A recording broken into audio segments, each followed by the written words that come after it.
Assalamualaikum warahmatullahi wabarakatuh. Selamat malam mahasiswaku STS Tekom dan Universitas Tekom Semarang. Nah, pada kali ini kita telah memasuki pertemuan yang ke-8 ya, mengenai perusahaan.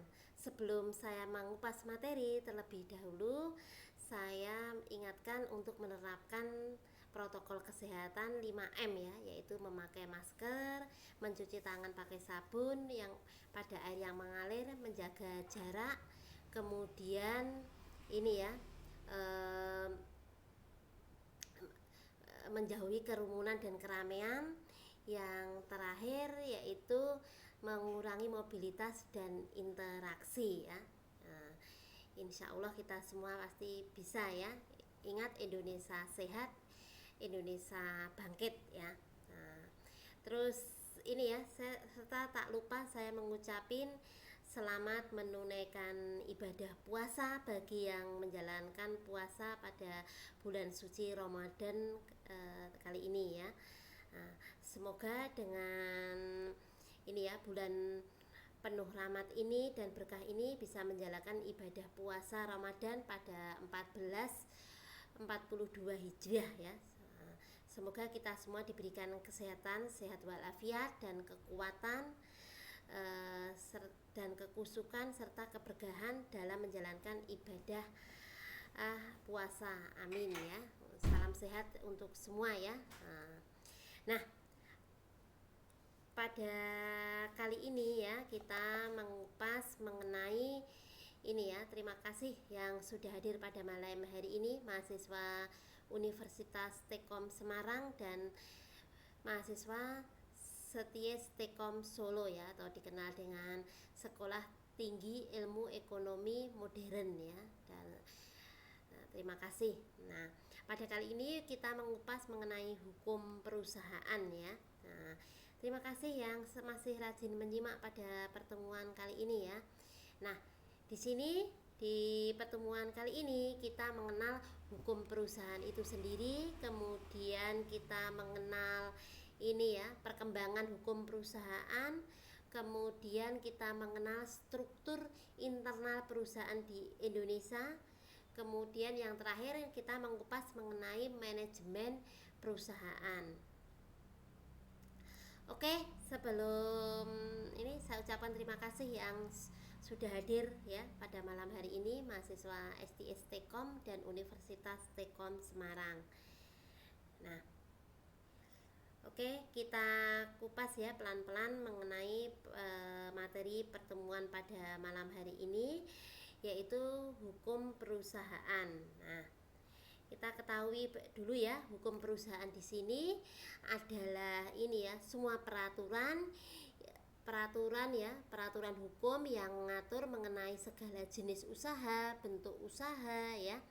Terus kemudian mengenai perusahaan di sini adalah dapat ditemukan dalam pasal 1 Undang-Undang Nomor 3 Tahun 1982 ya, tentang wajib daftar perusahaan, yang menyebutkan bahwa setiap bentuk badan usaha menjalankan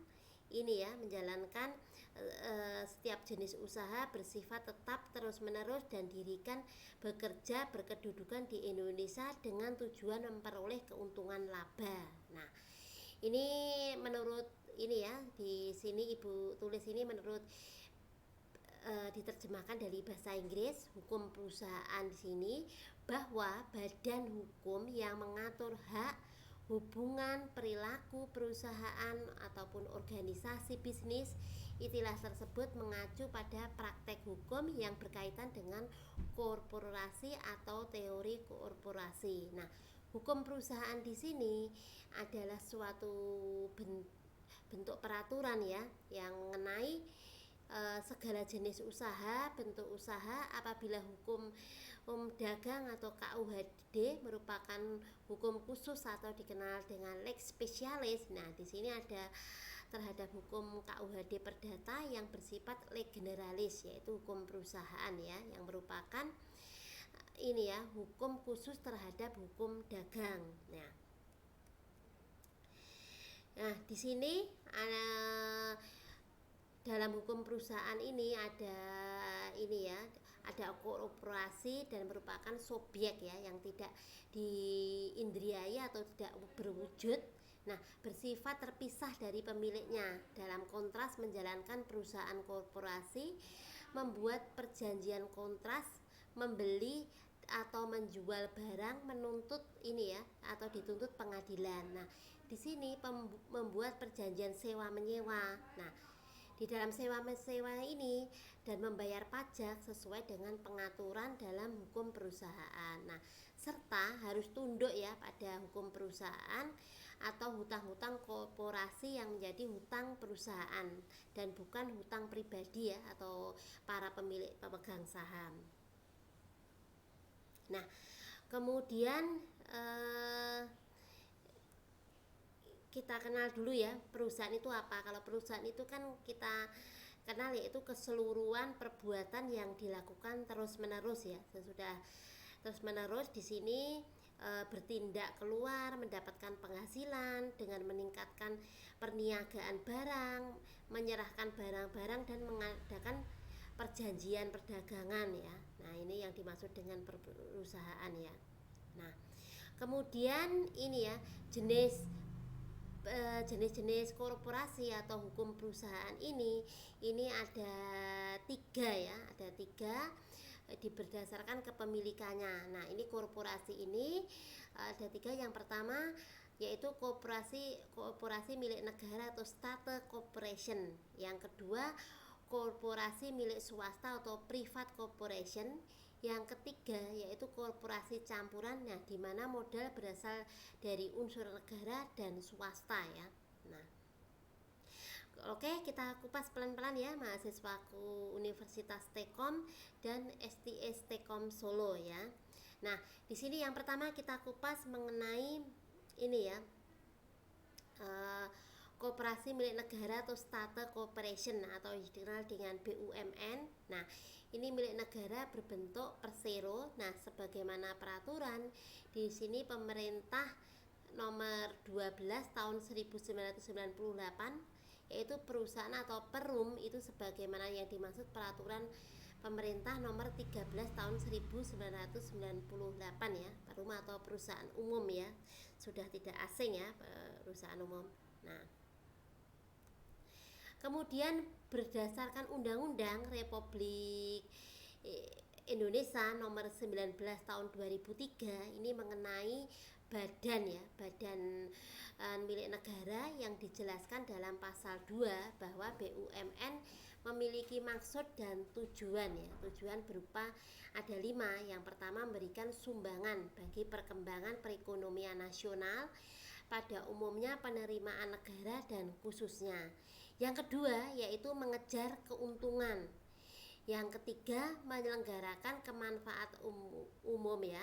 Ini kemanfaatan umum ini berupa penyedia barang atau jasa yang bermutu tinggi dan memadai bagi pemenuhan hajat hidup orang banyak. Yang keempat yaitu menjadi perintis kegiatan ya. Kegiatan di sini yaitu kegiatan usaha yang belum dilaksanakan oleh sektor swasta dan korporasi. Yang kelima yaitu turut aktif memberikan bimbingan bantuan kepada pengusaha maupun golongan lemah dalam korporasi dan masyarakat ya. Terus kemudian fungsi dari dan peranan badan usaha milik negara ini yaitu ada 10 ya. 10 yang pertama di sini penyedia barang ekonomis. Nah, otomatis tidak disediakan oleh swasta ya. Nah, kemudian yang kedua di sini yaitu ini ya, merupakan alat pemerintah dalam menata kebijakan perekonomian. Nah, ini sebagaimana perekonomian ini sebagai pengelola cabang-cabang dari produksi sumber daya alam untuk masyarakat banyak. Kemudian yang keempat yaitu penyedia layanan kebutuhan masyarakat ya. Kemudian kebutuhan layanan masyarakat.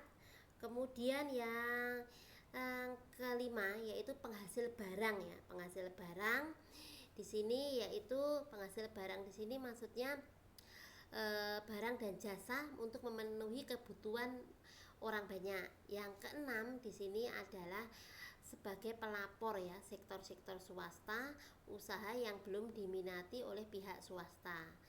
Yang ketujuh yaitu ini ya, membuka lapangan kerja. Jadi selain ini ya, selain buka usaha, beliau juga membuka lapangan kerja bagi fresh graduate ataupun lulusan perguruan tinggi ataupun lulusan pendidikan yang lain. Kemudian yang kedelapan yaitu penghasil devisa ya, penghasil devisa. Terus kemudian yang kesembilan yaitu membantu pengembangan usaha kecil koperasi. Sedangkan yang ke-10 pendorong aktivitas masyarakat terhadap ini ya, terhadap berbagai lapangan usaha. Kemudian ini ya, selanjutnya yaitu ada Undang-Undang Nomor 19 Tahun 2003 ya. Yaitu mengenai di dalam badan usaha milik negara ini ada dua bentuk, yaitu badan usaha perseroan, yang kedua yaitu badan usaha umum. Nah, di mana badan perseroan ini ya, ini adalah badan usaha milik negara berbentuk perseroan. Nah, yang terdiri modalnya dalam saham ini seluruhnya paling sedikit 51% ya. Nah, sahamnya yang dimiliki oleh negara Republik Indonesia dengan tujuan mengejar keuntungan. Sedangkan maksud dan tujuan di sini yang mempunyai maksud dan tujuan itu yaitu yang pertama yaitu menyediakan barang dan jasa yang bermutu tinggi ya. Kemudian yang kedua yaitu mengejar keuntungan guna meningkatkan nilai usaha atau badan usaha. Kemudian contoh-contoh persero itu apa? Nah, di sini ada PT Pertamina, kemudian PT Kimia Farma, ada PT Kereta Api Indonesia ya, PT Bank BNI Tbk, atau Jam Sostek, PT Garuda Indonesia. Kemudian ada PT Perubahan Pembangunan, kemudian ada PT Telekomunikasi Indonesia.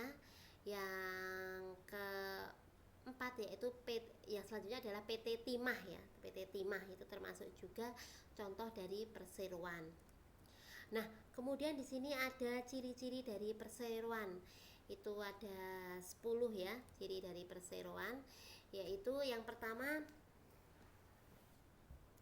ciri yang pertama yaitu dalam pendirian persero ini diusulkan ya oleh menteri kepada presiden ya. Pelaksanaan pendirian ini dilakukan oleh menteri berdasarkan perundang-undangan.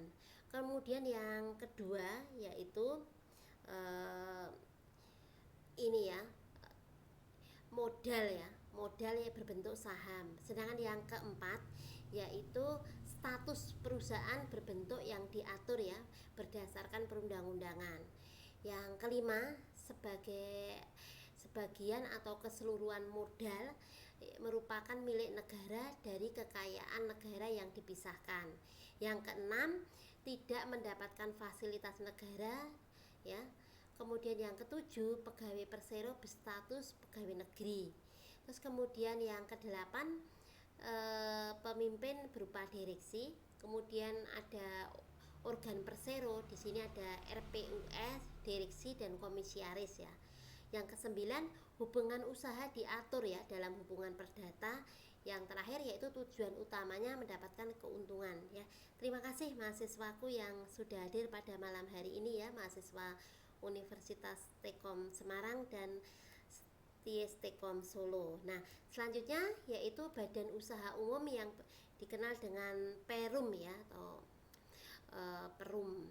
Nah, badan usaha umum Perum ini adalah badan usaha yang dimiliki oleh negara, tidak terbagi sahamnya. Nah, maksud dan tujuan dari Perum ini menyelenggarakan usaha ini yaitu untuk kemanfaatan ya, menyediakan barang, jasa yang berkualitas yang dijangkau oleh ini ya dijangkau oleh masyarakat menurut prinsip dan pengelolaan badan usaha yang sehat.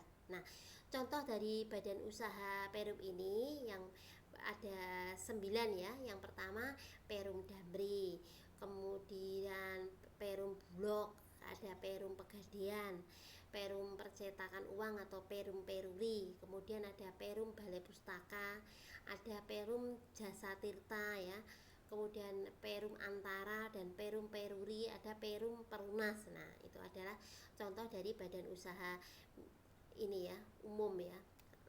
Kemudian ciri-ciri dari Perum ini ada 7 ya.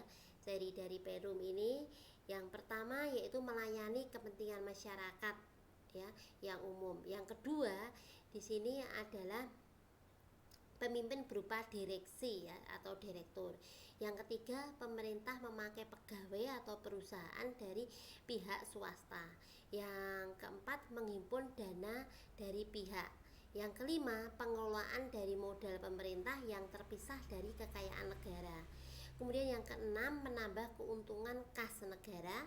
Yang ketujuh, berupa saham atau obligasi ya, perusahaan go public ya. Terima kasih yang sudah hadir pada malam hari ini. Terus kemudian ada manfaat ya, manfaat dari ini ya, manfaat dari BUMN ini ada 5 ya manfaat dari BUMN ini. Yang pertama di sini adalah ini ya, manfaat dari BUMN yang pertama memiliki kemudahan masyarakat dalam memperoleh keuntungan hidup berupa barang dan jasa. Kemudian yang kedua, membuka dan memperluas lapangan pekerjaan bagi penduduk angkatan kerja. Yang ketiga, mencegah monopoli pihak swasta ya yang di pasar dan pemenuhan barang dan jasa. Kemudian yang keempat yaitu meningkatkan kualitas dan kuantitas ya bagi komoditir ekspor berupa penambah ini ya devisa baik migas maupun non migas. Yang kelima, mengisi kas ya negara bertujuan memajukan mengembangkan perekonomian negara. Nah, kemudian yang ketiga, korporasi milik swasta atau private corporation, yaitu pengertian dari ini ya, badan usaha milik swasta. Nah, ini adalah dikenal dari BUMS ya. Nah, pasti sudah tidak asing ya. Nah, di mana BUMS ini adalah suatu badan yang dimiliki oleh perseorangan atau kelompok dengan cara penanaman modal dengan penanaman keseluruhan ya, keseluruhan berasal dari pihak swasta itu sendiri. Kemudian korporasi ini juga di mana ada berasal dari unsur-unsur negara dan swasta. Nah, badan campuran ini adalah badan usaha yang modalnya dari negara dan swasta. Dengan kata lain, badan usaha campuran ini menjadi milik pemerintah ya, juga menjadi pihak swasta. Nah, singkatnya badan usaha campuran ini usahanya yang dikelola dan dikendalikan oleh pihak swasta ya dan pemerintah dan juga pemerintah. Nah, sehingga baik modal maupun keuntungan yang dicapai dikuasai oleh kedua belah pihak ya. Tujuannya campuran ini yaitu mengoptimalkan ya. Jadi antara swasta maupun pemerintah ini mengoptimalkan pelaksanaan ya suatu usaha yang efektif dan efisien sehingga tercapai yang sebesar-besarnya ya. Kemudian di dalam ini ya, ciri dari badan usaha campuran ini ada 4. Yang pertama adanya kepemilikan ganda. Yang kedua yaitu modal bersama. Yang ketiga untung atau rugi. Yang keempat berlandaskan hukum. Nah, oke, saya jelaskan mengenai kepemilikan ganda. Nah, dikatakan kepemilikan ganda ini maksudnya adalah yang pertama ini ya, ciri yang pertama ini maksudnya adalah seperti yang disebutkan dalam pengertian ya, bahwa badan usaha campuran di mana badan usaha ini dimiliki oleh pihak swasta ataupun pemerintah, segala bentuk kepemimpinan, kekuasaan dan kewenangan dibagi sebagai ini ya, dibagi secara rata ya dari kedua belah pihak sehingga ini terjadi permasalahan di perusahaan, maka keduanya memiliki tanggung jawab ya yang adil dan menyelesaikan masalah tersebut. Kemudian yang kedua ada modal bersama. Nah, modal bersama di sini maksudnya membangun badan usaha berasal dari swasta maupun pemerintah ya, sehingga umumnya badan usaha campuran ini memiliki modal yang ini ya, yang sangat besar, lumayan besar ya. Karena acuannya apa? Acuan di sini yaitu modal dibahas ya, dibahas secara bersama kedua belah pihak. Nah, biasanya ini ya, modal ini digunakan untuk membangun seperti sarana dan prasarana, gaji, kemudian gaji awal, ada bahan produksi dan lainnya. Kemudian yang ketiga ada untung rugi. Nah, di mana ada untung rugi? Tentu saja di sini badan usaha campuran di sini mengalami untung dan rugi ya. Nah, maka dibagi kedua belah pihak, terbagi ada pembayaran hutang, juga ada ya dibagi yang kedua keuntungan yang bersih yang diterima. Kemudian masing-masing pihak bisa digunakan untuk apapun ya yang di luar operasional perusahaan. Kemudian yang keempat yaitu berlandaskan hukum, di mana berlandaskan hukum ini karena kerjasama pemerintah, maka usaha campuran memiliki landasan hukum ya, dalam artian segala kegiatan dilindungi ya, dilindungi, diatur menurut hukum Indonesia. Sedangkan kelebihan dari badan hukum campuran ini adalah sesuai dengan pengertian badan usaha ya. Badan usaha di mana dikelola oleh pemerintah swasta maupun pemerintah ini ya, swasta maupun pemerintah ya. Nah, maka kerjasamanya ini ya, di kelebihannya ini maka kerjasama keduanya dapat meningkatkan peluang ya. Peluang di sini maksudnya peluang keberhasilan untuk mencapai tujuan. Kemudian yang kedua, kelebihan yang kedua di sini badan usaha campuran ini tidak saya sebutkan aja ya, tidak saya tulis ya. Ini kelebihan yang kedua dari badan usaha campuran ini yaitu dengan membentuk meningkatkan campuran, maka meningkatkan relasi ya, otomatis ya, meningkatkan relasi perusahaan karena adanya kedua belah pihak dan dua jenis usaha. Nah, di sini relasi yang dibutuhkan yaitu pemasaran dan promosi ya. Perusahaan memperbanyak investor. Kelebihan yang ketiga, jika perusahaan tersebut mengalami permasalahan ya, jadi akan cepat ya, cepat karena adanya kedua belah pihak ya, kedua belah pihak. Kemudian yang keempat, mudah mengumpulkan modal ya, mendapatkan jaminan dan perlindungan hukum. Sedangkan kekurangan dari ini yaitu kekurangan dari badan campuran ini yaitu karena memiliki peran ganda, maka seringkali terjadi perdebatan antara pihak swasta dan pemerintah ya. Terkadang pemikiran yang berbeda ya, seperti orang ya, kalau terdiri dari dua orang pasti ada kadang mempunyai pemikiran yang beda, menginginkan yang terbaik dalam perusahaannya masing-masing. Terus kemudian keuntungan dibagi rata ya, modalnya menjadi lama. Kemudian apabila badan usaha campuran ini saja dibangun biasanya membutuhkan waktu bertahun-tahun untuk modal, baik modal itu sendiri. Kemudian kekurangan yang selanjutnya adanya sikap saling mendominasi ya, sikap yang saling mendominasi menghambat perkembangan perusahaan. Jadi baik pemerintah maupun swasta menginginkan memicu kecurangan ya. Selain hukum tersebut membedakan orientasi usahanya. Nah, kemudian di dalam korporasi ini usahanya ini ya, orientasi usahanya ini dilihat dari ada dua ya, koperasi berorientasi pada keuntungan atau profit oriented. Kemudian ada juga ini ya, koperasi tidak berkeuntungan atau non profit oriented.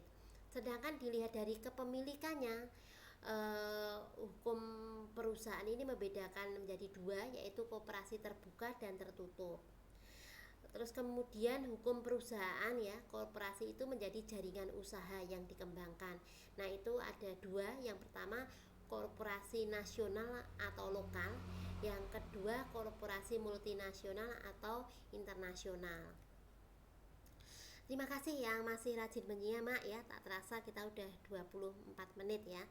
Nah, ini ada asas hukum perusahaan. Nah, asas hukum perusahaan ini adalah koperasi ini ya, orang hukum yang dimana bahwa dia memiliki hak dan kewajiban secara natural. Yang sini menutup semua yang diskualifikasi dan disabilitas ya.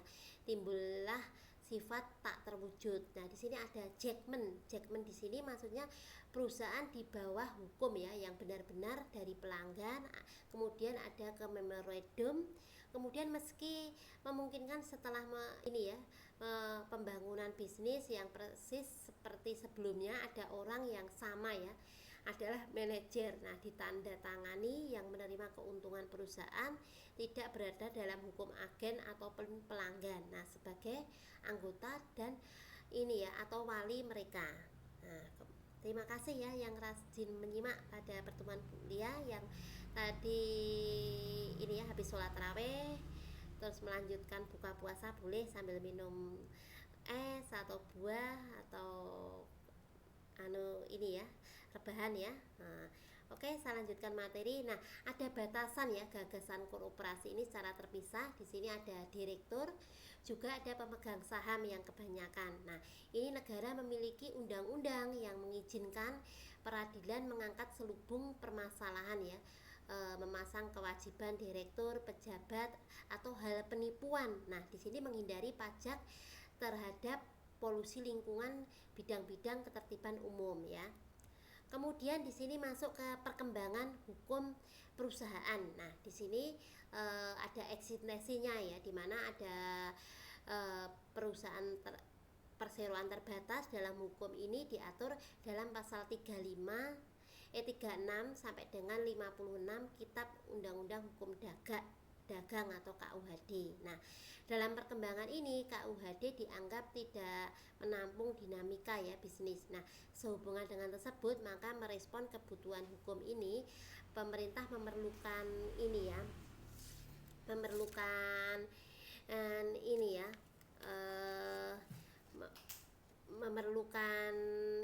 memerlukan merespon perkembangan ini. Kemudian pemerintah memberlakukan Undang-Undang Nomor 1 1995, nah tentang perseroan terbatas ya. Terus kemudian setelah dilakukan selama kurang lebih 12 tahun, kemudian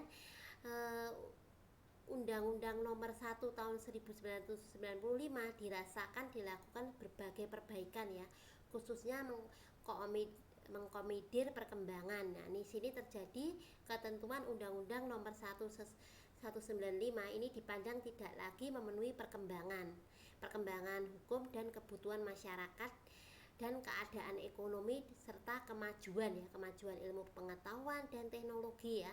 Kemudian berkembang khususnya di era globalisasi. Nah, di samping itu meningkatkan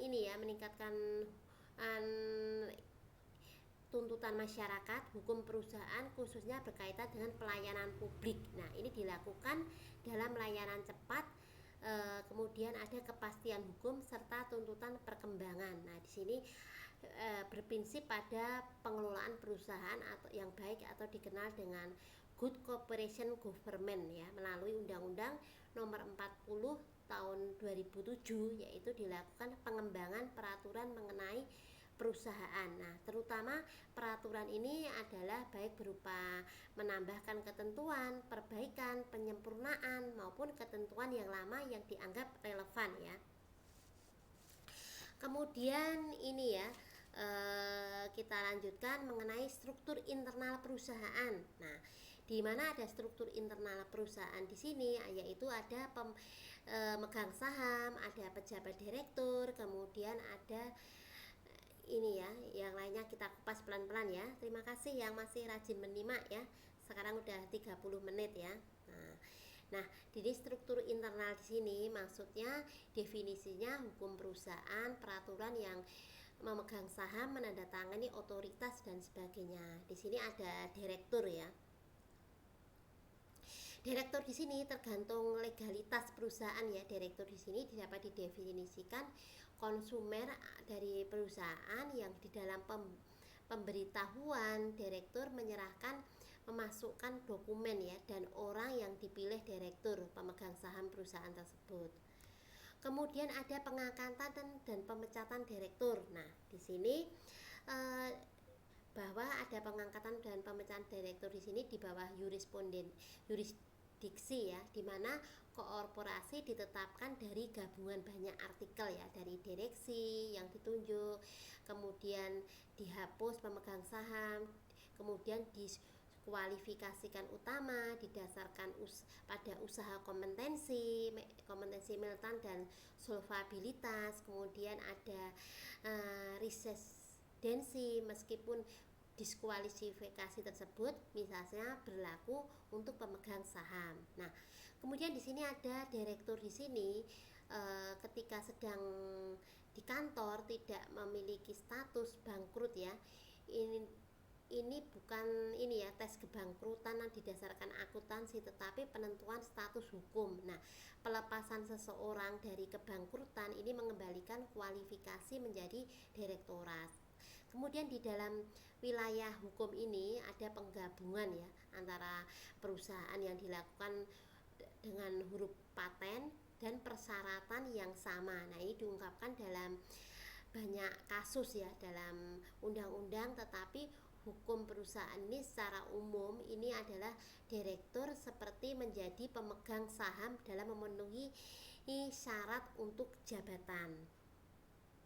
Nah, kemudian sebelum saya masuk ke manajemen ya, terlebih dahulu ya, di dalam tadi sudah mengungkapkan direktur apa sih tugas manfaatnya ini. Nah, sebentar ya, saya ungkap dulu. Kalian boleh kok sambil minum, sambil ini ya maem ya, sambil rebahan ya, santai saja ya. Sekarang udah 31 menit ya. Nah, para direktur di sini memiliki hampir tak terhitung jumlahnya ya dalam mengelola. Nah, yang secara tradisional dikaitkan dengan sehubungan dengan properti. Nah, ini menyangkut apa saja di dalam properti korporasi. Nah, ini menyangkut ada memastikan kontrak yang dibuat oleh perusahaan yang menetapkan semua adalah ini ya satu bagian dari badan hukum. Kemudian memenuhi dan mengurusi hak-hak hukum. Kemudian yang ketiga yaitu mengurusi uang dan badan hukum ya, tidak langsung dibutuhkan pada tujuan ya, tujuan dari keamanan itu dengan cara ini ya, cara yang mereka anggap. Kemudian yang keempat yaitu memberikan dan membuat dan memberikan cara yang rilis ya dalam pembuangan lainnya untuk uang dapat dibayarkan dan diklaimkan oleh perusahaan. Kemudian yang keenam di sini yaitu memasukkan hal-hal yang kontrak dan dijalankan semua hal-hal tersebut atas nama korporasi. Sewaktu-waktu mereka mungkin perlu mempertimbangkan dan mendapatkan properti hak istimewa apapun wewenang. Nah, oleh karena itu korporasi di sini memperoleh dengan kata istilah kondisi sesuai dengan keinginan mereka.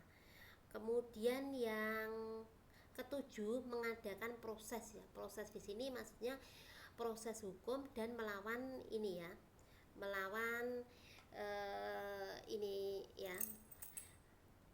Maaf ya sambil saya cas ya.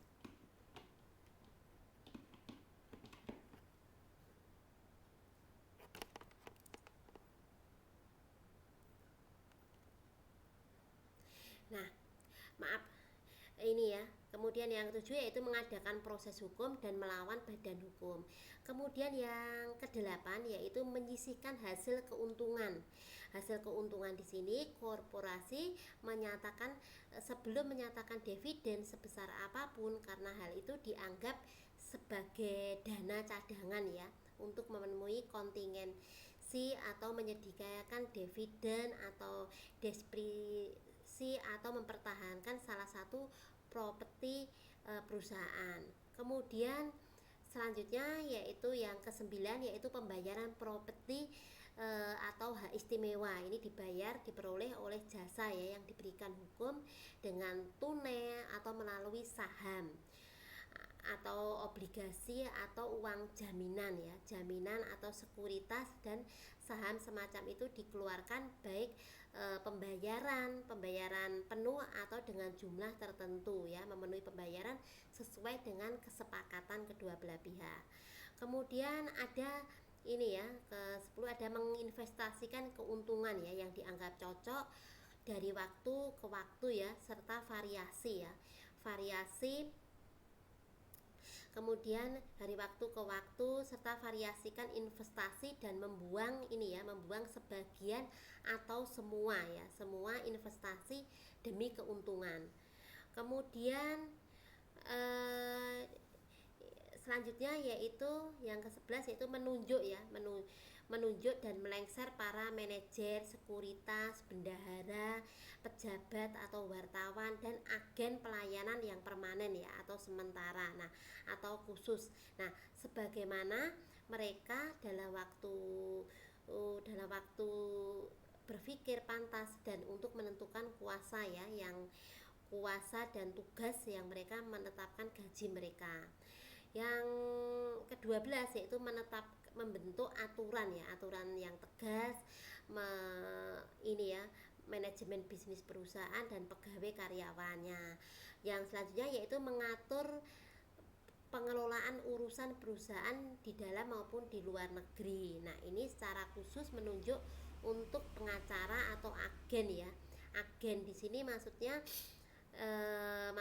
agen di sini yaitu pengacara atau agen ya. Agen di sini yaitu agen yang memiliki kuasa dengan syarat-syarat yang mereka cocok. Kemudian ada menerima penyerahan saham. Nah, ini atau dirinya menetapkan siapapun pemegang kepercayaan ya kepada barang ya ataupun milik badan hukum yang lebih menarik untuk meningkatkan atau melakukan semua pekerjaan itu. Nah, ini adalah syarat hubungannya dengan kepercayaan dan menyediakan imbalan ya, imbalan orang yang dipercaya. Nah, kemudian di sini ada direktur utama ya. Direktur utama perusahaan itu adalah presiden direktur, presiden direktur, kemudian ada wakil presiden, kemudian ada bendahara ya. Nah, pasti kalian sudah tidak asing ya, namanya presiden berarti yaitu ketua atau ketua direktur utama.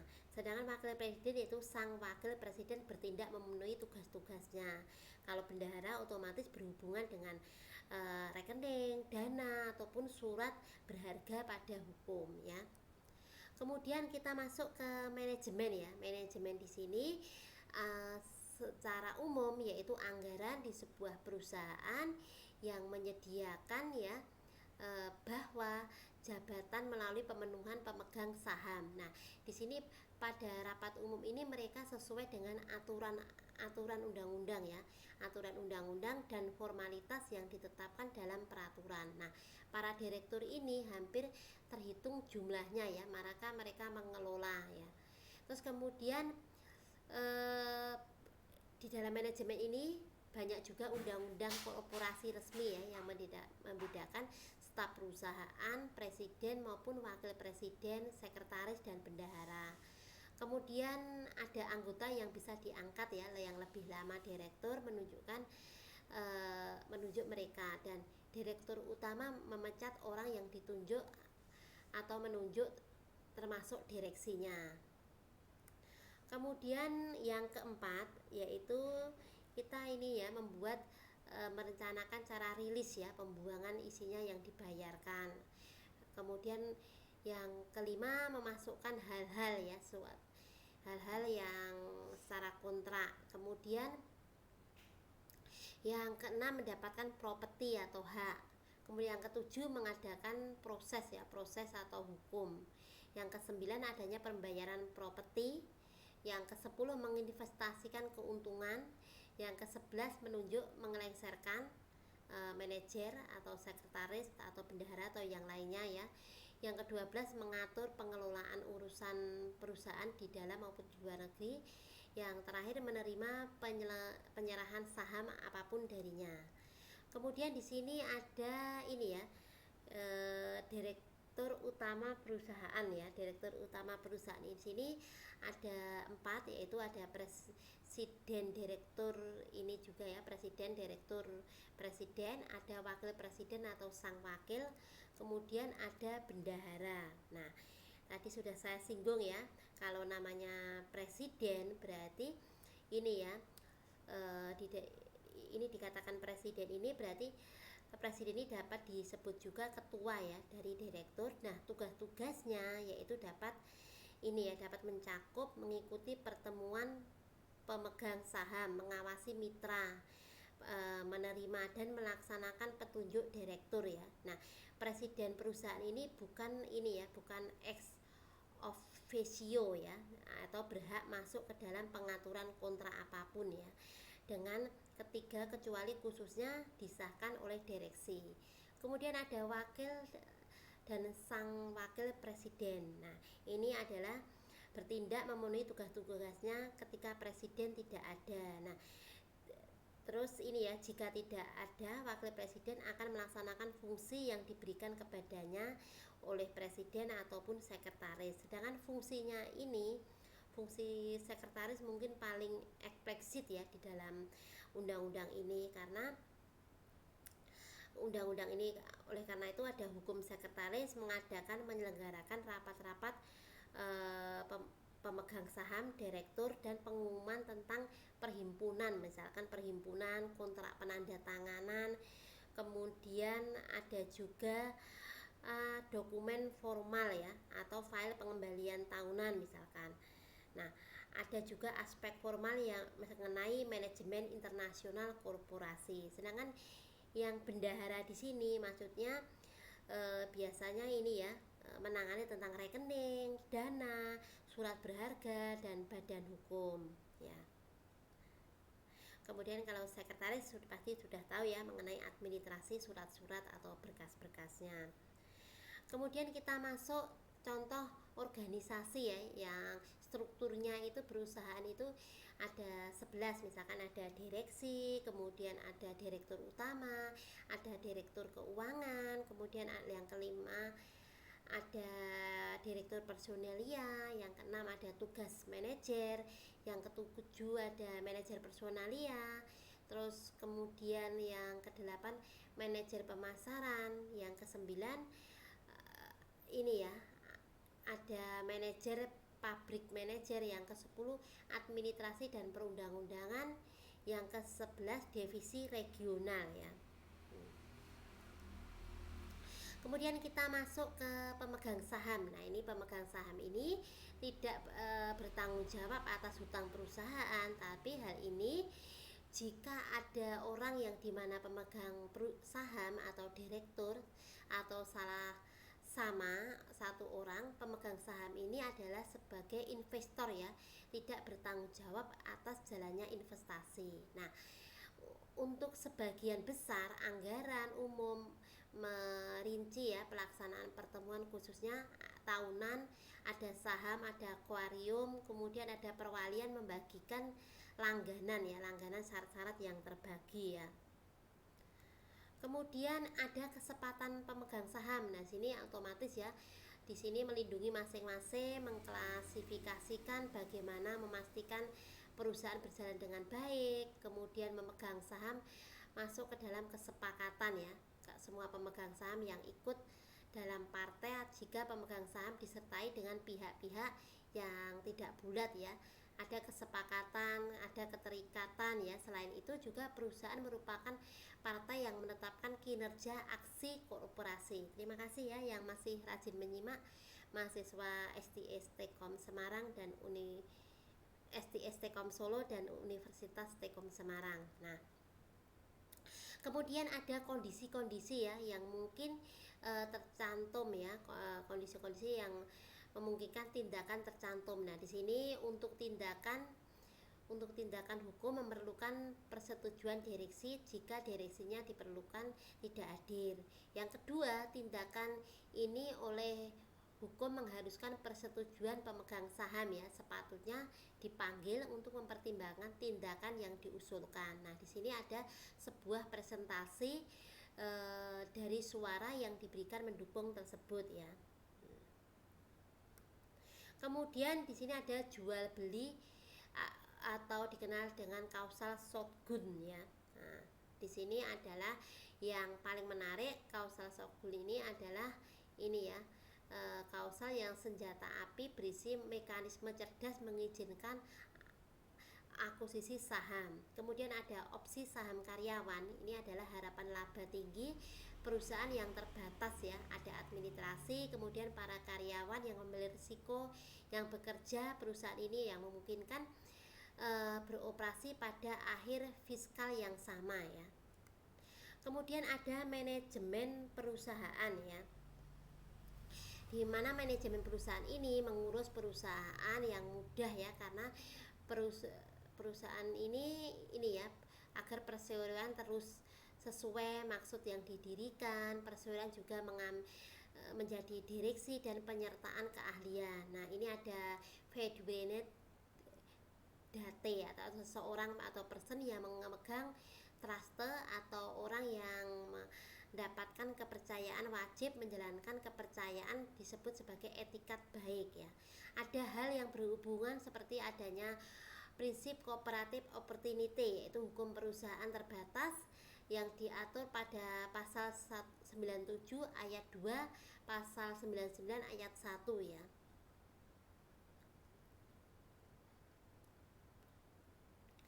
Terus kemudian di dalam fiduciary deste ini atau seseorang direksi ini ada tugasnya ada 4. Yang pertama ini ya, dilakukan etikat baik. Yang kedua di sini dilakukan dengan proper purpose. Yang keempat dilakukan kebebasan ya, yang dengan tidak bertanggung jawab pada inherited direction ya. Yang keempat tidak memiliki benturan atau konflik ya, DT interest ini. Kemudian di sini prinsip hubungan direksi competency ini adalah hubungan sebuah doktrin yang mengajarkan bahwa seorang direktur, komisaris atau pegawai perseroan lainnya memegang saham utama. Kemudian sebagai manusia yang biasa direksi atau dewan komisaris tidak tertutup ini kemungkinan berbuat kesalahan dalam merugikan ini ya, perusahaan. Nah, menyebabkan direksi atau dewan komisaris meminta pertanggungjawaban ya, hal-hal permasalahan yang ada di dalam perusahaan yang dikelolanya ya. Terima kasih yang masih rajin menyimak ya. Kemudian di sini ada tanggung jawab pribadi direktur ya. Tanggung jawab pribadi direktur ini yaitu prinsipnya direksi perusahaan perseroan ini menjalankan pengurusan atau kepentingan sesuai dengan ini ya, sesuai dengan maksud dan tujuan perseroan etikat. Nah, baik penuh dengan tanggung jawab. Nah, ini sesuai dengan pasal 92 ayat 1 ya, dan pasal 97 ayat 2 ini adalah nomor Undang-Undang nomor 40 tahun 2007 tentang perseroan terbatas atau UU PT. Dalam pasal 97 ayat 3 UU PT ini menyatakan setiap anggota direksi bertanggung jawab penuh secara pribadi dan kerugian. Nah, perseroan apabila bersangkutan maka bersalah atau lalai menjalankan tugasnya dengan etikat baik penuh tanggung jawab. Nah, dalam hal ini ada dua anggota direksi yang bertanggung jawab. Yang dimaksud yaitu pasal 97 ayat 3 atau UU PT bertanggung jawab yang berlaku secara tanggung rentang setiap anggota direksi ya. Lihat pasal 97 ayat 4 UU PT ini. Namun demikian pasal 97 ayat 5 UU PT ini anggota direksi dibebaskan dari tanggung jawab apabila ia dapat membuktikannya ya. Kemudian ada kewajiban pemegang saham. Kewajibannya ini adalah pemegang saham perseroan adalah memenuhi penyetor ya sejumlah saham yang dimiliki dan tanggung jawab kerugian atas PT ya, sebatas nilai saham yang dimiliki. Kemudian kelalaian terakhir pemegang saham adalah tidak adanya inisiatif ya menyelenggarakan RPUS pertama. Nah, pasca pendirian yang menyelenggarakan RPUS pada dasarnya ini ada 3. Yang pertama, menetapkan gaji dan honorium dari direksi dan Dewan Komisaris Perseroan. Yang kedua yaitu menetapkan rencana kerja awal perseroan. Yang ketiga, mengambil alih seluruh tindakan ya, tindakan hukum yang transaksional yang termasuk. Nah, ini berdasarkan pasal 13 ayat 2 UU PT RPUS pertama, yakni diselenggarakan paling lambat 60 hari ya sesudah perseroan sah berbadan hukum ya.